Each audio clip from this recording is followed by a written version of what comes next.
네, 방금 전인 오전 10시 정세균 국회의장이 대통령 개헌안 처리를 위해 본회의를 소집했습니다. 하지만 야당은 예고한 대로 결국 본회의에 불참했습니다. 여야 간의 대립이 깊어지면서 오늘로 예정된 새로운 국회의장단 선출도 쉽지 않아 보이는데요. 김광진 전 더불어민주당 의원, 정태근 전 한나라당 의원과 함께 짚어보겠습니다. 두 분 안녕하십니까? 예, 안녕하세요. 오셨습니까? 지금 저희가 속보가 나오고 있습니다. 정부 개헌안 기명 투표로 표결이 시작이 됐는데 이 이야기를 먼저 해봐야 될 것 같습니다. 야당이 이렇게 반대가 심하기 때문에 사실 본회의 성립 자체가 지금 좀 힘든 게 기정사실화된 상황인데 그럼에도 불구하고 여당이 이렇게 강력하게 밀어붙인다. 이에 대해서는 어떻게 보십니까? 근데 오늘 같은 상황은 밀어붙인다라고 표현하기는 좀 어려울 것 같고요. 예. 헌법에 명시되어 있는 절차를 그대로 준수한다라고 보는 게 맞을 것 같습니다. 예. 우리 헌법 130조에 보면 국회는 헌법 개정안이 발의했고 공고된 날로부터 60일 이내에 의결해야 한다라고 하는 강제 조항으로 명시되어 있거든요. 네. 그래서 오늘은 60일로서의 마지노선이기 때문에 국회가 그러니까 대통령은 대통령으로서 의무를 다해서 이제 법안을 발의하셨으니까 네. 국회는 헌법에 명시된 것처럼 국회 의무를 다하고 있는 것이다 이렇게 보여집니다. 네, 근데 알겠습니다. 야3당에서는 계속해서 철회를 요구를 했었거든요. 야3당뿐만 아니라요. 정의당에서도 오늘 국민에 대한 도리가 아니다. 그리고 이제 일보 전진을 위해서 이보 후퇴하자. 그리고 가장 중요한 거는 정세균 의장님께서요. 수차례에 걸쳐서 청와대에다가 철회를 요청했습니다. 철회를 요청한 이유는 뭐냐면 이번에 저렇게 처리가 됨으로 해가지고 개헌의 불씨를 완전히 꺼트려버리는 것이 아니라 우선적으로 개헌 내용에 대한 합의를 먼저 보고 그러고 난 다음에 개헌 시기 문제를 합의를 봐서 어떻든 이번 20대 국회 내에서 개헌을 꼭 이루자라는 건데 저는 그 홍영표 원내대표께서 그 신임으로 되셔가지고 이 문제를 너무 정치 공세적 차원에서 처리하시는 게 아닌가 하는 안타까움이 있어요. 그리고 저희가 이제 헌법 준수를 얘기합니다. 헌법 준수해야지요. 근데 사실은 국회가 서로 합의가 안 되면 헌법을 위반하는 일이 이거 말고도 굉장히 많습니다. 예를 들면 대표적으로 우리가 30일 전이니까 12월 2일까지 예산안 처리하는 거 마냥 안 지키잖아요. 또 지금 민주당 같은 경우가 지금 이제 그 헌법 62조에 보면은요 국무위원뿐만 아니라 정부위원이라고 그래가지고 고위직에 있는 정부 인사들이 국회에 나와야 되거든요. 나오라고 얘기를 하면. 근데 민정수석 같은 경우에 관행이라고 해서 안 나오잖아요. 그 위원입니다, 사실은요. 그래서 제가 여기서 위원이다 아니다를 따지는 것이 아니라 기본적으로 국민과 국익의 입장에서 섰을 때 합의를 봐서 이것을 제대로 실천할 수 있도록 만드는 게 중요한데 그런 면에서 상당히 조금 좀 민주당이 계속 저거를 정의당까지도 반대를 하는데도 밀어붙이는 거에 대해서 좀 안타까움이 있어요. 알겠습니다. 이런 궁금증이 듭니다. 오늘 의결 정족수가 192명이 돼야 되는데 뭐 그건 사실상 지금 민주당 의원만으로는 힘든 상황이고 그러면 정부 개헌안은 헌법에서 정한 60일 내에 국회에서 처리를 못하게 되는 것이고 그럼 이제 상황이 어떻게 되는 것이냐 이 부분이 좀 궁금합니다. 그러니까 이걸 이제 불성립이라고 봐야 될지 부결이라고 봐야 될지는 조금 더 지켜봐야 되겠습니다만 이후에 이제 다른 당들이 어떻게 대처할지가 조금 더 시간상이 있기 때문에요. 근데 어쨌든 불성립이든 부결이든 이제 처리가 된다 할지라도 뭐 야당에서는 이것을 통해서 그 개헌의 불씨가 사그라든다 이렇게 주장하고 있습니다만 우리 헌법에 개헌안이라고 하는 것은 대통령이 발의할 수 있고 또 국회가 할 수 있는 것이 있지 않습니까?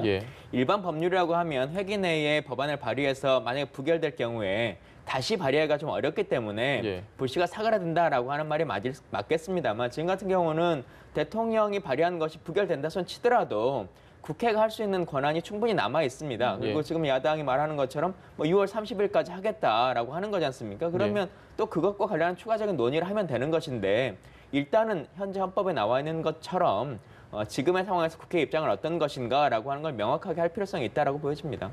네, 만약에 오늘 무산 당연히 이제 되는 거고요. 앞으로 좀 개헌안 논의 국회 주도로 계속 이어질 거라고 보시나요? 그러니까 그 논의가 잘 되기 위해서라도 정부에서 이것을 좀 철회해 주시는 게 필요한 내용이었거든요. 그러니까 의결 정족수조차가 성립이 안 된다라고 하는 것은 그 개헌안에 찬성하는 사람이 3분의 2가 안 된다라는 걸 의미하잖아요. 저는 그 개헌을 해야 된다고 봐요. 아까 말씀드렸던 것처럼 이 권력 구조를 비롯한 개헌 내용에 대한 합의를 우선적으로 보고 또 이번에 개헌이 중요한 문제는 개헌을 하게 되면 사실은 선거법 문제도 바꿔줘야 되는 문제가 생깁니다. 그래서 앞으로 우리 정치가 좀 상생을 해야 되는데 자꾸만 이렇게 명분들을 쌓거나 서로 당파적 이익을 앞세우는 방식으로 정치가 바람직하지 않다고 생각하는 거고요. 올 2월 달에 그 대통령께서 이제 문 대통령께서 모든 청와대 비서관실에다가 액자를 하나 보냈습니다. 그게 뭐냐면 춘풍 추상인데요. 그러니까 대인 춘풍, 남을 대할 때는 따뜻한 봄바람처럼 대하고 직위 추상, 자기한테는 굉장히 추상처럼 엄격하게 해라 이런 얘기인데 저는 대통령께서 좀 민주당 원내대표실에도 그걸 하나 선물을 좀 하셨으면 좋겠어요. 그래가지고 좀 야당을 대할 때 그런 넓고 좀 봄바람 같은 그런 마음으로 대해서 우리 국회가 협치가 돼야지 뭔가 지금 아까 그 라돈 침대 문제도 말씀하셨습니다만 지금 66곳이나 나갔다고 그러는데 그런 걸 국회에서 요구를 해야죠. 도대체 어디에 간 거냐. 그리고 어느 제품을 우리 국민이 사용하고 있느냐. 그래서 이런 시급한 문제들을 해결하려면 국회가 좀 잘 돌아가야 되거든요. 그래서 좀 안타까움이 있어요. 알겠습니다. 협치라는 부분에 대해서 좀 지적을 해주셨습니다. 여당에서 좀 더 이게 필요하지 않느냐. 이에 대해서는 어떻게 보십니까? 협치라고 하는 좋은 단어를 통해서 국회가 원만하게 운영되는 것도 참 좋겠죠. 근데 과연 국민들이 바라고 있는 것이 국회 안에서 협치라고 하는 것을 위해서 서로 간에 주고받고 하는 것이 좋은 것이냐 아니면 원칙이라고 하는 걸 지켜나가는 나라를 만드는 게 중요할 것이냐라고 생각해 본다면 저는 헌법에 명시되어 있는 원칙을 지키는 것이 지금 국민들이 바라고 있는 생각이다라고 보여집니다. 알겠습니다. 원칙과 협치 사이 참 쉽지 않은 것 같은데 이 국회의장 선출을 놓고도 지금 여야가 좀 협상이 쉽지 않은 것 같습니다. 민주평화당도 뭐 이렇게 민주당을 도와주는 것 같지 않은데요. 어떻게 보십니까? 속내는 부의장을 누가 갖느냐 하는 문제가 있고요. 그리고 상임위원장 중에서 이제 법사위원장, 운영위원장을 어떻게 할 거냐, 그리고 상임위원장 배분을 어떻게 할 거냐. 지금 교수단체가 4군데니까요. 이게 이제 속내인데 의장 문제는 꼭 다수당이 하는 것은 아닙니다. 그 표결을 무기명 표결을 하거든요. 그래서 2000년도 같은 경우는 DJP 연합을 해서 그 당시에 이제 새천년 민주당의 이만섭 의장이 2당임에도 불구하고 의장이 된 적이 있고 그래서 그 다음에 2002년에 하반기 국회 때로 또 다시 이제 그 당시 한나라당의 박관영 그 의장이 됐는데 아마 무슨 그 자유한국당에서 이제 보궐선거를 치르면 의석수가 어떻게 될지 모른다라는 것 가지고 얘기하는 거는 제가 보기엔 별로 현실성은 없고요. 결국은 이제 이 부의장 배분을 어떻게 할 거냐. 그러니까 전반기에는 지금 이제 그 당시에는 자유한국당하고 그 국민의당이 있어가지고 편하게 했거든요. 그래서 지금은 이제 자유한국당뿐만 아니라 바른미래당 또 그 정의와 평화 모임이 또 있으니까 그래서 순리대로 한다 그러면은 뭐 자유한국당 부의장을 한석 드리고 그다음에 또 바른미래당에 한석 드리는 게 맞다고 보여지고요. 그리고 의장은 당연히 이제 다수당에서 하는 관행을 존중해 주는 것이 원만한 국회 운영을 위해서도 필요한 게 아닌가 생각하고 다만 이제 지금 법사위원장 문제를 어떻게 할 거냐. 이 문제가 굉장히 핵심 제일점이 될 것 같아서 제가 보기에는 아마 쉽게 그렇게 타결 안 될 것 같습니다. 아마 그 지방선거 끝나고 나서도 6월달 내내 힘겨루기를 하지 않을까 이런 생각을 전망을 해봅니다. 알겠습니다. 어떻게 보십니까? 뭐 정태근 의원님 말씀하신 거에 거의 다 동의하는데요. 뭐 자유한국당이 말한 것처럼 12석의 보궐선거 중에 9석을 이기면 자기가 일당이 될 수 있다라고 하는 주장은 좀 현실성이 없는 것 같고 다만 이 규정은 이제 오늘 꼭 해야 될 필요성이 있지는 않습니다. 아까 헌법 같은 경우는 해야 한다라고 하는 강행 규정입니다만 이제 국회의장 같은 경우는 이제 권고 규정이기 때문에 그리고 국회법 13조나 14조에 보면 임시의장 제도나 직무대행 체제라고 하는 게 명시되어 있습니다. 그래서 뭐 되지 않는다라고 해서 국회의장석이 이제 공백이 되거나 그러지는 않기 때문에 조금의 여유는 있는 상황이다라고 보여지고요.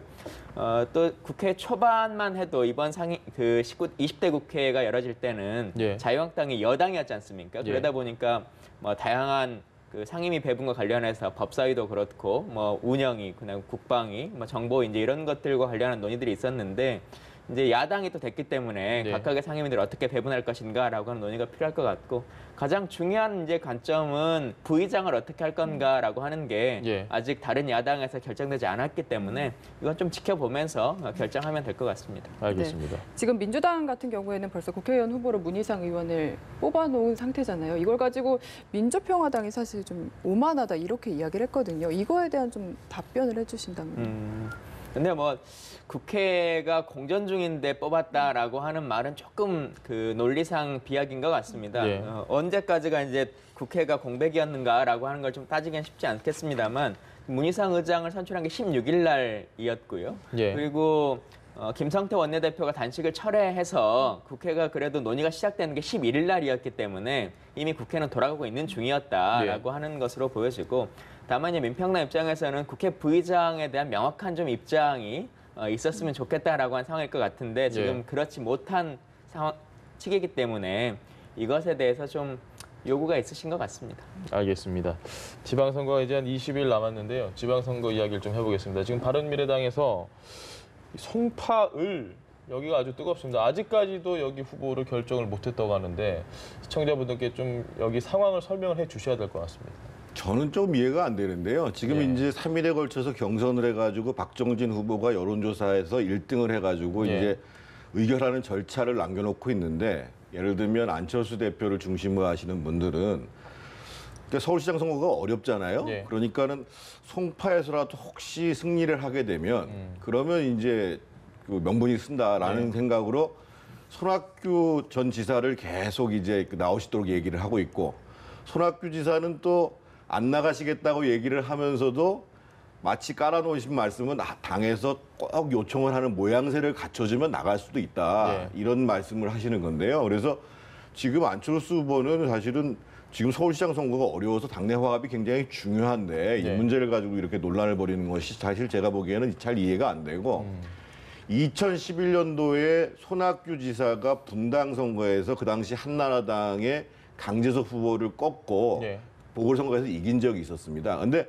그때 상황과 딱 반대가 뭐냐면, 그때도 그 분당이라는 데가 한나라당이 굉장히 강세 지역이잖아요. 근데 강재석 후보를 공천하는 문제를 가지고 한나라당 내부에서 엄청난 논란이 있었어요. 그래서 뭐 정운찬 전 총리를 데리고 오냐, 박계동 의원을 데리고 오냐 해서 마지막에 사실은 후보로 나가고자 처음부터 마음을 먹었던 강재석 후보를 막 흔들다가 내보냈거든요. 그래서 결국은 졌습니다. 그래서 제가 보기에는 지금 이런 양상으로 해서 손학규 지사가 상당히 거물이시긴 하지만 송파에 나온다고 해서 이긴다는 보장이 없거든요. 그래서 그리고 더더군다나 경선까지를 지낸 상황이기 때문에 제가 보기에는 박정진 후보를 공천하는 게 맞고, 만약에 공천을 못한다 그러면 지금은 이제 당적을 옮길 수가 없기 때문에 무소속으로 출마할 수 없는 상황인데, 그 앵커 하다가 가가지고 영입돼가지고 했는데 가만히 있고 싶겠어요? 낙선 운동을 하겠지요. 그래서 저는 좀 바른미래당이 순리대로 현명하게 지금 경선한 것처럼 해서 그 박정진 후보를 공천을 하고 매듭을 짓는 게 바람직한 것이 아닌가 생각이 듭니다.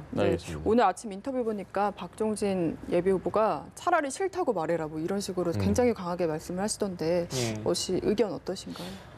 진짜 박정진 앵커 후보 입장에서는 참 안타깝다는 생각이 들 것 같습니다. 그리고 왜 날 영입을 해서 이렇게 사람을 힘들게 만드냐라는 생각이 개인적으로 들 것 같기도 한데 정치 도의적으로도 좀 맞지 않는 상황이다라고 보여집니다. 지금 국회를 좀 연결을 해 보겠습니다. 의원 여러분, 오늘 개헌안 투표와 관련해서 한 말씀 드리겠습니다. 우리 국회는 헌법 제130조 1항에 따라 대통령이 발의한 헌법 개정안이 공고된 날로부터 60일째가 되는 오늘 본회의를 열어 의결 절차를 진행했습니다. 하지만 명패수 확인 결과 투표 참여 의원님들의 숫자가 개헌안의 의결 정족수인 재적의원 3분의 2에 미치지 못하였습니다. 법적으로 투표 불성립의 상황입니다. 30여 년 만에 추진된 이번 개헌이 투표 불성립이라는 결과로 이어지게 된 점 대단히 아쉽고 안타깝게 생각합니다. 그러나 개헌 추진의 불씨는 꺼지지 않았습니다. 여전히 우리 국민 대다수는 새로운 대한민국의 기초가 될 새 헌법이 필요하다는 데 동의하고 계시기 때문입니다. 비록 대통령이 발의한 개헌안은 사실상의 부결로 매듭지어졌지만 국회발 개헌은 아직 진행 중입니다. 최대한 빠른 시일 내에 우리 국회가 여야 합의로 개정안을 내놓고 국민의 선택을 받아야 할 것입니다. 당장 한 달 뒤인 6월 말이면 국회 헌법 개정 및 정치개혁 특유의 활동 시한이 종료됩니다. 우리 20대 국회는 30년 만에 처음으로 개헌특위를 구성하고 지난 1년 반 가까이 헌법 개정을 위해 머리를 맞대왔습니다. 그러나 아직까지 구체적 결과물을 내놓지 못한 게 사실입니다. 이 부분에 대해서는 국회의장으로서 국민 여러분께 대단히 송구하다는 말씀을 드립니다. 저를 비롯한 여야 모두가 뼈저리게 반성해야 할 대목입니다. 네, 정세인 국회의장의 이야기를 들었습니다. 정부 개헌안이 의결 정족수를 채우지 못해서 결국 투표가 불성립됐다 이런 선언을 들었습니다. 저희가 지금 바른미래당 이야기를 했는데 다시 저 개헌 관련 이야기를 좀 해봐야 될 것 같습니다. 김 의원님, 지금 정 의장이 이야기한 대로 6월 말이면 이 개헌을 위해서 마련한 국회 특별위원회가 임기가 끝납니다. 예, 종료가 되면 사실 지방선거 이제 얼마 안 남았고 지방선거 끝나고 또 정신 없을 테고 이렇게 되면 지금 국회에서 개헌 논의를 하는 게 사실 현실적으로 좀 시간이 계속해서 지연되는 게 아니냐 이런 우려가 좀 되긴 하거든요. 어떻게 보십니까? 일단 어제까지만 해도 야당에서도 6월 30일 날에는 발의를 하겠다라고 하는 약속을 했던 상태이기 때문에 뭐 기간의 문제는 그렇게 중요하지는 않을 것 같습니다. 그리고 워낙 이제 이 헌법 개헌이라고 하는 것이 오랜 기간 논의돼 왔었고 실제로 뭐 18대 국회부터 19대, 20대 국회까지 진행되는 과정에서 각 당의 주장들이 있는 거지 않습니까? 그래서 법안을 조정하거나 성안하는 것은 그렇게 오랜 시간이 걸리지 않을 것인데 다만 각 당이 생각하고 있는 주장들을 어느 정도까지 합의를 이뤄낼 수 있을 것인가라고 하는 것이 중요한 것 같습니다. 그래서 물리적인 시간은 그렇게 중요하지 않다. 그러나 각 당이 실제적으로 정치적으로 이것을 타협할 의향이 있는 것인가라고 하는 게 훨씬 중요한 것 같습니다. 알겠습니다. 지금 앵커께서 굉장히 중요한 말씀을 하셨는데 이게 6월까지로 지금 개헌특위가 지금 시한이 정해져 있거든요. 그러니까 홍영표 대표가 민주당에서 우리 철회할 테니까 우선 그 정세균 의장이 계속 얘기한 것처럼 내용을 합의하는 시한을 정하자. 그럼 개헌특위를 거기에 맞춰서 연장을 하면 되잖아요. 그래서 철회 조건으로 그럼 예를 들면 올 9월이면 올 9월, 올 12월이면 12월까지 해서 반드시 내용 합의를 이뤄내자. 이거를 반대로 받았으면 이 불씨를 이제 살려가는데 훨씬 쉬울 텐데 저는 이제 뭐 저렇게 돼도 어떻든 개헌안 논의는 안 할 수는 없다고 봐요. 그 해야 되는 거고. 그래서 이번에는 서로 이제 그런 공방처럼 끝났지만 바로 지금 원내대표가 모여가지고 뭐 선거의 와중이고 다들 뭐 정신 없겠습니다만 일단 개헌특위를 연장하는 문제를 합의를 보고 그것도 가급적이면은 12월까지 하면 또 늘어지거든요. 그래서 정기국회 이전까지 우리 개헌안에 대해서 여야가 합의하자.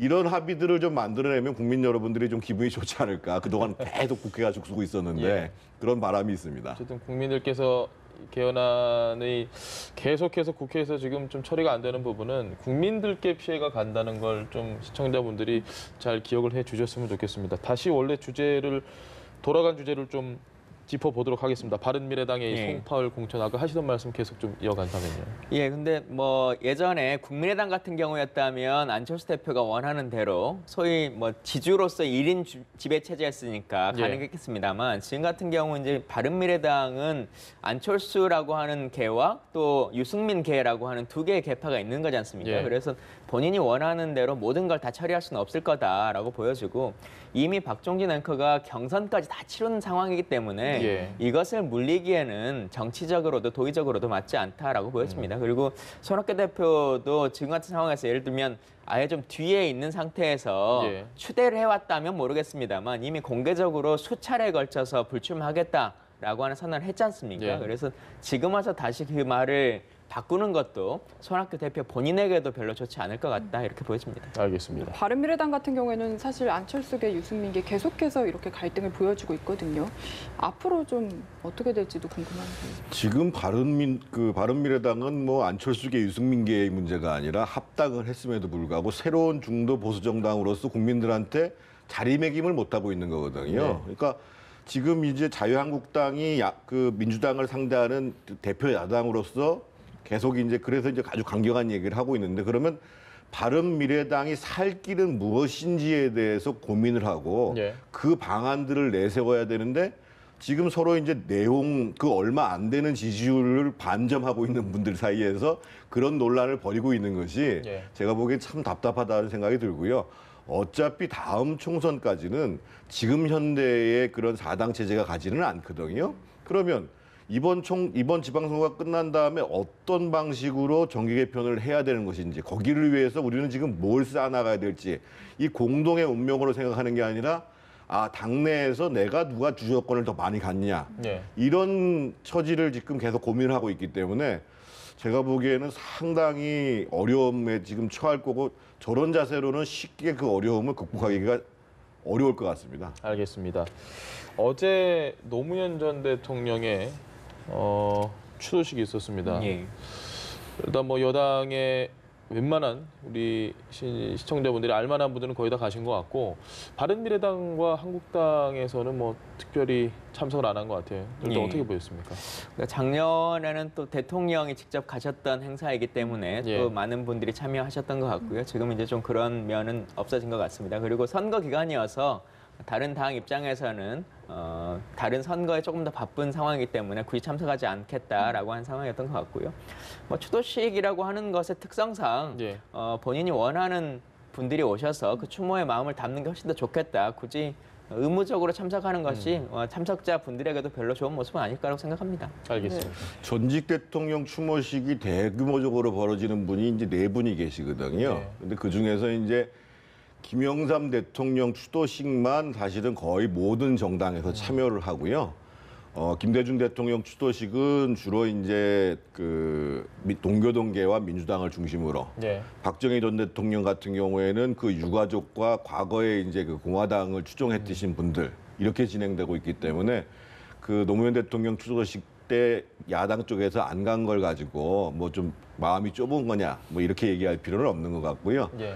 저는 뭐 저런 추도식이 있을 때마다 해야 될 것은 노무현 대통령의 정신이 뭔가라는 것들에 대해서 정치권에서 좀 고민해 볼 필요가 있는 것 같아요. 그러니까 노무현 대통령만큼 그 정치권의 권위를 타파하고 네. 그리고 노무현 대통령이 가장 강조했던 게 연정과 협치거든요. 네. 그래서 저는 저기에 참석했던 민주당에 계신 분들도 노무현 대통령은 집권하자마자 한 달 만에 선거법 개정을 이루어주면 내가 야당에서 추천한 총리를 받겠다 이렇게 말씀을 하셨거든요. 그런 그 연정과 협치의 정신을 좀 정치권 전체가 좀 떠올려 봤으면 좋지 않겠는가 이런 생각을 해봅니다. 알겠습니다. 네, 시간이 별로 없는데요. 같은 날에 어제 이명박 전 대통령의 첫 번째 재판이 열렸거든요. 어떻게 보셨습니까? 110억 원대 뇌물수수 350억의 횡령 혐의지 않습니까? 근데 아직까지도 뭐 이 부분과 관련 다 이제 부인하고 계시고 네. 관련해서도 정치 재판이다라고 하는 이야기를 계속 하고 계시기 때문에 뭐 재판의 결과는 좀 더 지켜봐야 되겠습니다만 국민들이 판단하기에 대통령이 잘못을 좀 인정하고 국민 앞에 사과하는 모습이 법리의 문제를 넘어서서 전직 대통령으로 하셔야 될 가장 첫 번째 상황이 아닐까 이렇게 보여집니다. 알겠습니다. 네. 어찌됐건 뭐 전직 대통령이 다 재판정에 서는 모습은 그렇게 달갑지 않고 참 찹찹한 심정입니다. 오늘 이야기는 여기까지 하겠습니다. 지금까지 김광진 전 더불어민주당 의원 그리고 정태근 전 한나라당 의원 두 분 모시고 이야기 나눴습니다. 오늘 말씀 고맙습니다. 네, 잘 들었습니다.